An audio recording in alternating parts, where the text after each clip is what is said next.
Hello and welcome to lecture 16 of the lecture series, Psychology of Wellbeing.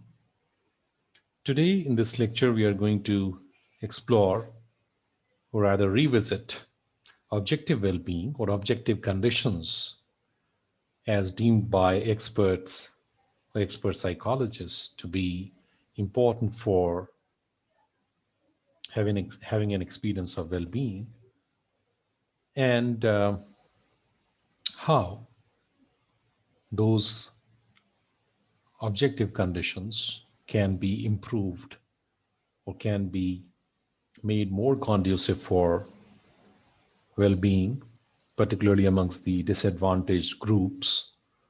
That is going to be understood by addressing exclusion through the process of radical healing. Well, again, this article is based on a recent work, 2020 article by French and her colleagues who have looked at the experiences of people of color and indigenous individuals and the historical trauma based on racial prejudice or racial discrimination that they faced in the United States, and also its implications for other kinds of discrimination. So, how radical healing, which takes up the issue of social justice with the help of community action and critical awareness amongst the discriminated or the disadvantaged groups. So that is something which will be looked at in this particular lecture.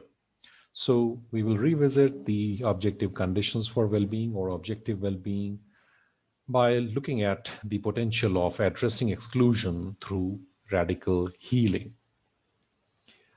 We will first recapitulate or revisit objective well-being and the issue of exclusion. Then studies on fostering eudaimonic well-being, addressing greed that we just saw in the previous lecture, and radical healing, a concept that's based on a paradigm shift towards transforming the social hierarchies rather than the individual or individual's mind or adaptation alone to bring about, to address the process of exclusion that hinders or that creates conditions that may hinder, that usually hinder eudaimonic well-being or well-being in general. Then finally, we'll be going into the details of what radical healing could be and various elements of that range from critical awareness, cultural authenticity and self-knowledge, radical hope, emotional and social support, and strength and resistance. Well, objective well-being, as we saw in the fourth lecture of this lecture series, it's a systematic review of experts' opinion about the objective conditions for well-being. And Fels and Perry, 1995 article of Quality of Life, they looked at these very conditions and how or whether or not people are satisfied with these conditions. And if they are, then they have a better quality of life. If not, they have lower quality of life because of problematic or lower, or because of the inadequate presence of objective conditions for well-being. So physical well-being is one of those aspects, one of those conditions, which includes health and safety. Then material well-being, that includes income, food, housing, transport. Then social well-being, relationship with persons and communities, and development and activity, that includes education, competence, productivity, etc. Then emotional well-being, positive emotions, fulfillment, self-esteem, etc. Well, it enables understanding of advantaged or disadvantaged conditions people live their lives under. We have also seen its limitations of this concept of objective well-being in terms of the ways it ignores uh, uh, conditions and subjective experiences, are the relationship between the conditions and subjective experiences, particularly the struggles for well-being. However, one of the key issues or one of the key contributions, despite this limitation, is this that it tells us that how, on various levels or various dimensions of objective well being, we may find that a sizable section of human population could be excluded, may it be in non-Western world or the Western world alike. So we'll be looking into this process of exclusion on various objective conditions of well-being and what can be and how we can address that. Uh, One of such attempts, as we saw in the previous lecture, based on Carol Reeves' contribution, is that greed has been understood and the need has been felt to address greed amongst the affluent sections. That has been one way to address inequality or exclusion. So Reef Reef has quoted her work, I beg your pardon, Rand, and the colleagues' work of 2012 by quoting this important work of economic games, and how this has illustrated that cooperation is intuitive because it is typically advantageous in daily life, whereas greed requires greater calculation. So, how greed is something which may not be spontaneous or automatic or intuitive response to our everyday life, but how still it finds a way in the lives of people. Yet it becomes important to be addressed. That's what Carol Riff talked about, and she talked about greed to be studied in the context of everyday life by incorporating meanings of greed for self and others. And then specifically, she proposed various studies that could be conducted on greedy and non-greedy leadership in various domains of our life, that is corporate world, academia or science, governance at local, national, and global levels, and policy making. However, what we find is that merely addressing such kind of leaderships or the studies of people showing such kind of leadership may not be sufficient. Recently, radical healing has been one process that has been proposed by French and her colleagues in a recent article in the Counseling Psychologist, a very important journal. And radical healing there is taken to be a paradigm shift, both conceptually and methodologically, towards um, meaningful studies of how exclusion could be addressed amongst the disadvantaged population, like people of color and indigenous individuals. So let us take a look at what radical healing is all about. Well, French and her colleagues have talked about that as building the capacity to act upon one's environment in ways that contribute to common good, healing from the trauma of oppression caused by poverty, racism, sexism, heterosexism, and class exploitation is an important political act that requires reconciliation and testimony. It moves from ascribing individual blame to identifying systemic oppression as holding those systems responsible rather than locating the problem within the person, particularly the disadvantaged sections in which that person might be a part of. So that is radical healing that focuses on the greater common good by acting upon one's environment, being critically aware of various kinds of social hierarchies that propagate exclusion. Let us go a bit deeper and try to see that what are the various aspects of radical healing. Well, it consists of critical consciousness, cultural authenticity and self-knowledge, collectivism, radical hope, and strength and resistance. So let us take a look at how people of color and indigenous individuals that French and her colleagues have talked about. They may utilize various of these aspects of radical healing to take care of their well-being. Well, critical awareness is one. So they talk about the fact that they propose that one must reflect on sociopolitical realities, deeply questioning and discerning for oneself, although often with others, how and why power relations are structured and maintained in order to begin the process of radical healing. Well, critical consciousness in that sense is comprised of or constitutes critical reflection. That means, and I would like to quote French and colleagues, engaging in an analysis of social situation, including historical and structural factors, and morally rejecting oppression and inequity. Then, political efficacy, which means having confidence in one's ability to facilitate individual or collective sociopolitical change. And the third one, critical action, moving from simply committing something or saying something or showing commitment to actual action undertaken alone or with others to reduce oppression. Social action and activism can increase psychological well being and a sense of empowerment. So, these are some of the quotes that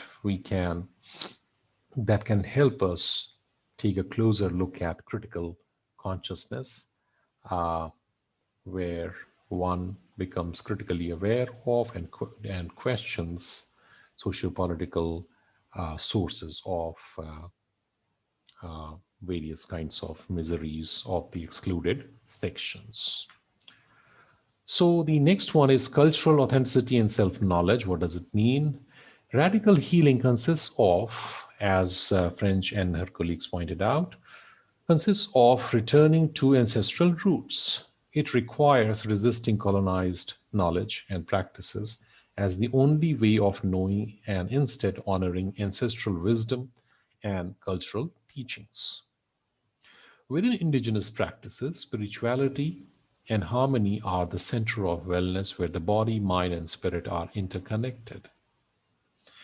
Well, research on racial and ethnic identity, as French and colleagues talk about, suggests that healthier identities are those that exhibit pride in one's ethnic, I beg your pardon, and racial heritage, reject notions of white supremacy and internalize racism, and show respect and advocate for multiple identities other than one's own. So that is cultural authenticity and self-knowledge that tends to not only respect one's own ancestral wisdom, but also others by making an attempt to get rooted in the very discourses or values in which one is socialized and the wisdom that is contained in such socialization. So that is cultural authenticity and self-knowledge contributing towards radical healing. Collectivism is another, and I would like to quote French and her colleagues. So, radical healing requires the power of connection and belonging to one's ethnic group. African, Asian, Latinx, which means people from Latin American background, and indigenous communities each have shared histories rooted in philosophies of interconnectedness and collectivism. For example, Asian cultural worldviews emphasize group harmony within the family and environment and a collectivist orientation. Cultural values include familismo, that is strong sense of family cohesion. Then personalismo, that is a preference for warm yet formal relationships. Respeto, that is respect. Confianza, that is trust, and a strong work ethic. American Indian and Alaska Native cultural values include interconnectedness, balance, spirituality, and relationships. So, that is another alternative that has been silenced or maybe sidelined because of the predominant presence of certain Euro American views about the nature of selfhood as well as well being. So that has to be looked at in terms of how it's not only social or racial hierarchies that could be troubling people, but how such hierarchies may be maintained through the perceived supremacy of the Euro American versions of understanding about selfhood and well being. We move on from there to radical hope, which French and her colleagues have talked about as hope being necessary condition of working to improve human existence. That has been one of the goals of radical healing by addressing the historical trauma of hierarchy. There must be some sense that the struggle is not in vain. Thus, radical healing requires radical hope. Hope allows for a sense of agency to change things for greater good, a belief that one can fight for justice and then the fight will not be futile. So, that hope is very, very critical. That how those hierarchies that are leading to exclusion, also the kind of critical understanding, critical consciousness, and sense of getting once again rooted in one's cultural um, understanding of self and well being, how that resolve may not be futile. That is something which is a part of the understanding of radical healing and is termed as radical hope. Well, again, when we are talking about the disadvantaged sections for whom the radical healing is important, we move on to the last element of radical healing that focuses on um, the commitment to living joy filled lives despite a critical awareness of racial trauma and oppression. A call for resistance acknowledges the strength of oppressed peoples evidenced by their sacrifice for the common good and a faith in the human capacity for change. It has been argued by researchers like Ginwright that transformative resistance is a healthy psychosocial response to oppression. Well, as we saw, the promise of this article has taken us from Carol Reeves' resolve of addressing greed amongst the affluent class to a better sense of solidarity as well as critical awareness, besides getting back to the cultural roots or the way in which one has been socialized, providing space for such kind of cultural understanding which may have been silenced or which may have been sidelined alongside the process of exclusion that have been felt at the racial level, that has been felt at various because of various kinds of social hierarchies. So that kind of paradigm shift is represented in this concept of radical hope and radical healing, I beg your pardon, and various elements of it, including radical hope and focus on strength, cohesion, I beg your pardon, collectivism, and then cultural authenticity, besides critical awareness or critical consciousness.